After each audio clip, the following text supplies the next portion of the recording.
Joining us now, E.J. Dionne, opinion writer for The Washington Post and an MSNBC political analyst. He's the co-author of the new book, One Nation After Trump. Also with us, Daniel Dale, Washington correspondent for the Toronto Star, and here in New York, Nick Akerman, former federal prosecutor and former assistant special Watergate prosecutor. He's an MSNBC contributor. Nick, so there's the president saying, I'm not under investigation, and of course, believe me, but I see his campaign chairman indicted. I see a mid-level staffer who's there in pictures with Donald Trump indicted and self-convicted with a guilty plea. Is it conceivable that the special prosecutor is doing all of this and just not looking across that line to Donald Trump? Oh, I think it's inconceivable. I think this whole thing is heading directly towards Donald Trump. I mean, you've got two shots over the bow here. One, you've got the campaign manager, and everything about that indictment screams out Russia, connection to all of the various people around Putin. And then you've got Papadopoulos, who is all part of this collusion. It fits right in with what happened on June 9th at the Trump Tower meeting. And this is just the tip of the iceberg.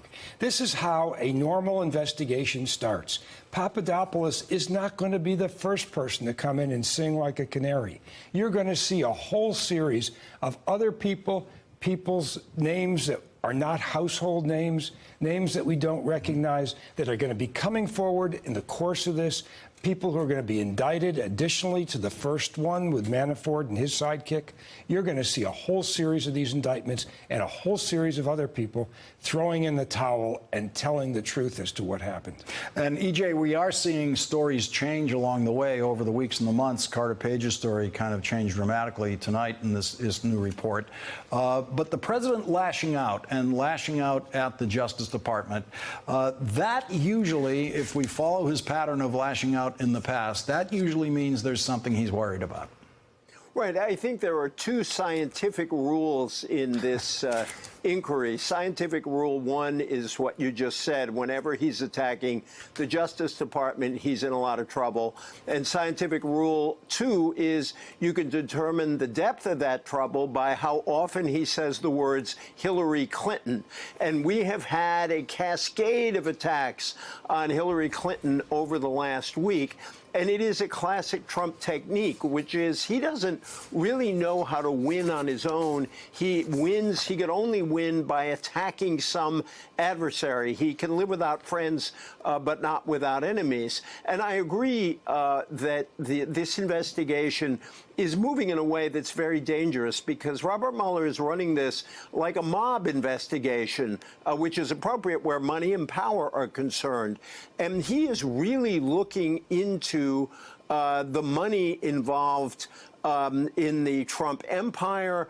And that's, I think, what Trump is most afraid of. And I think that's where this, in part of where this investigation is going to end up.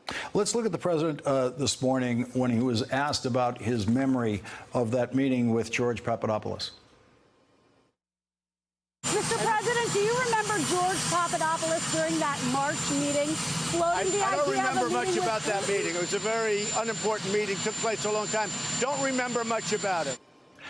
Daniel Dale, he's in a bit of a bind there, having claimed to have a perfect memory, and that's why his version of the phone call, the condolence phone call to Sergeant LaDavid Johnson's widow, is accurate, and the widow's version of it is inaccurate.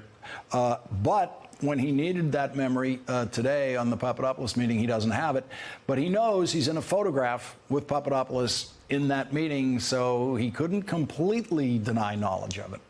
He couldn't. I think we've learned over the past couple of years that Donald Trump will say whatever he needs to say to get out of a jam in that given moment, no matter what he has said 10 minutes prior or a day prior, or what he will say 10 minutes in the future. We had this amazing moment in his latest interview on Fox yesterday, where he decried the false reporting that he's been angry about things. That was his quote. It's false that I've been angry about things. Literally under 10 seconds later, he said, I have a certain anger about the media. And so he doesn't, he lives his life and he makes public statements in a way that does not suggest he has given them a lot of thought. And I think, we can think of him as a strategist when he attacks the Justice Department, for example, think that he's playing some sort of chess trying to discredit this institution that challenges him. But I think he's often acting on pure impulse. He's scrambling without thinking of what the impact will be on him in the days and weeks to come.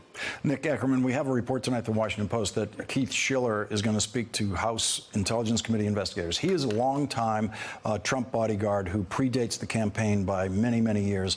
They intend to ask him about some of the allegations in the Russian dossier, which means they intend to ask him about Donald Trump's personal behavior in Moscow in 2013. And it seems that that would be territory that the special prosecutor would want to go over with Keith Schiller also. And Keith Schiller knows more about what Donald Trump has done in his personal life in the last 15 years or so than anyone alive, including probably anyone who's ever been married to Donald Trump. I totally agree. And this is, again, the same analogy that was brought up about the mob investigation. I mean, if I were looking to find out what the boss was doing, who the boss was sleeping with, where the boss was, I'd go for his chauffeur. I'd go for his bodyguard.